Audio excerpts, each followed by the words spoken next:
lucu tuh pasta giginya. Tapi nih ngomong-ngomong, nih kalau misalnya ada pasta gigi pasti ada sikat gigi. Nah ini banyak masyarakat nih yang menganggap nih kalau sikat gigi ini tuh nggak boleh disimpan di kamar mandi.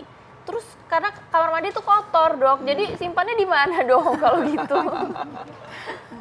Jadi memang sebenarnya penyimpanan sikat gigi itu di kamar mandi, tapi posisinya yang kita atur. Harusnya jangan dekat dengan kloset pembuangan. Terus juga biasa kan kalau di hotel-hotel juga di kamar-kamar suka taruh dekat dengan wastafel gitu. Pada saat kita cuci muka, sabun keciprat sikat giginya gitu. Jadi itu disarankan menjauhkan dari hal seperti itu. Kemudian juga sekarang kan ada yang ditutup tuh sikat gigi. Ya, sekarang kan ada yang ditutup. Kalau kita habis sikat gigi, biasanya kan sikat gigi ini lembab, basah. Kemudian kita tutup, dia kan menjadi tambah lembab. Kalau tempat lembab, biasanya bakteri lebih cepat berkembang biak. Tapi kan kalau yang ini sih dia ada lubang-lubangnya sih, Dok ya. Kalau ini untuk apa nggak ngaruh atau gimana? Nggak ngaruh, tapi tetap dia akan lembabnya itu jauh lebih lembab dibandingkan dia dalam keadaan terbuka. Gitu. Jadi bagusnya terbuka tapi dan posisinya jangan dekat dengan pembuangan dan dengan wastafel juga karena kecipratan air, dan juga kalau dapat dipisahkan dari walaupun kita satu keluarga tetap satu orang satu sikat gigi, jangan dicampur. Tapi kalau tempatnya dicampur nggak apa-apa ya, Dok ya? Tempatnya dicampur tapi nanti asal dengan satu keluarga itu sudah tahu warna dia yang pink, warna dia yang biru. Jadi jangan satu wadah juga. Takutnya nanti saling keambil gitu. Kadang-kadang kan ya, Dok, juga kalau tersentuh gimana tuh, Dok? Bulu-bulunya dengan yang lain ini bulu sikatnya yang dengan yang lain kesentuh itu juga mungkin nggak baik ya, Dok ya. Jadi kotor juga gitu. Jadi sebaiknya sih disarankan seperti itu supaya tidak terjadi kontaminasi silang antara satu orang dengan orang yang lain walaupun kita satu keluarga. Oke, baik. Nah, ini ada nih, Dok, yang beredar di masyarakat nih, Dok ya, mengatakan bahwa ganti sikat gigi saat sikat gigi sudah mulai rusak. Itu fakta atau mitos, Dok? Fakta. Ya. Jadi sikat giginya pas udah mulai rusak gitu, kayak gimana, Dok? Jadi biasanya itu mekar seperti ini nih.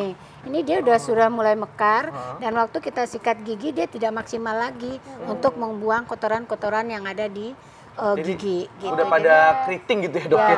Jadi kan ada orang yang bilang 2 bulan atau 3 bulan, bukan tergantung bulannya. Tapi tergantung waktu ya, tapi tergantung kondisi sikat giginya sendiri. Kalau memang dia 1 bulan udah nggak bagus, udah mekar, ya kita harus ganti. Kalau ternyata mungkin seminggu sekali udah ganti ya. Karena cara sikat gigi tadi kayak semangat banget ya. Dan itu sebenarnya juga tidak dibolehkan. Sikat gigi terlalu kencang. Keras itu ya, Dok. Dan juga bulu sikatnya juga harus diperhatikan. Karena itu juga berpengaruh ke kebersihan mulut. Sekarang kalau kita lihat tidak ada orang yang tidak sikat gigi. Tapi kenapa masalah gigi itu tetap ada? Itu sebenarnya bagaimana cara kita menyikat giginya dan waktunya yang tepat itu sebenarnya, untuk menyikat gigi. Yang harusnya sikat giginya harus kayak gimana, Dok? Kalau tadi kan kita bilang, tuh, Dok. Jadi cara sikat gigi sebenarnya kan gigi kita mulai dari depan boleh, dari belakang boleh. Kita harus menghadap 45 derajat. Kemudian kita gerakannya sedikit memutar. Memutar dan tidak boleh terlalu keras. Bukan tadi satu arah gitu ya? Satu arah. Kanan kiri, ini bukan ya? Zaman dulu kita selalu sikat gigi seperti ini, sehingga banyak pasien kita yang giginya akhirnya kekikis. Karena setiap hari dalam hitungan bulan, tahun sampai umur udah dewasa, dia sikat gigi begini terus. Akhirnya ada timbul gusinya jadi garisnya. Jadi memang gigi itu memang kekikis. Dia giginya tidak berlubang tapi rusak hanya karena cara sikat gigi mereka yang tidak benar gitu. Begitu. Jadi hati-hati ya, Dok ya. Tapi permukaan gigi harus tetap tersikat semuanya.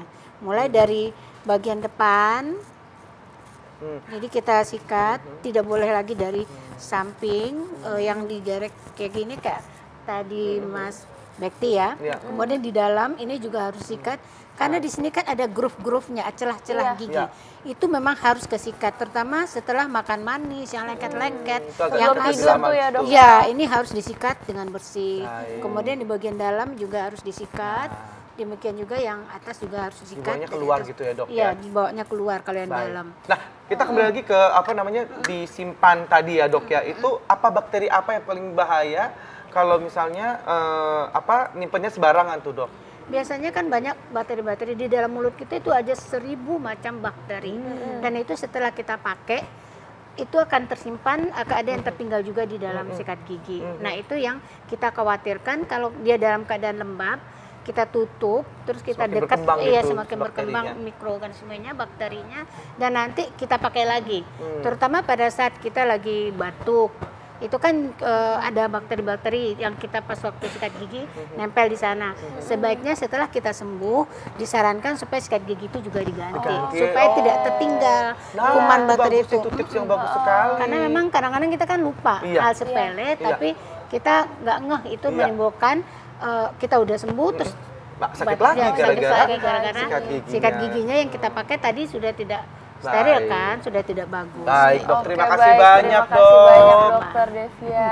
Nggak terasa nih, sudah hampir 60 menit nih kami menemani Anda dan sudah waktunya kami pamit undur diri. Jangan lupa saksikan terus Ayo Hidup Sehat setiap hari Senin sampai Jumat jam 1 sampai jam 2 siang live di TV One. Dan kalau misalkan Anda tertinggal untuk episode kali ini, Anda bisa saksikan juga di tvone.co.id dan juga di laman TV One Connect.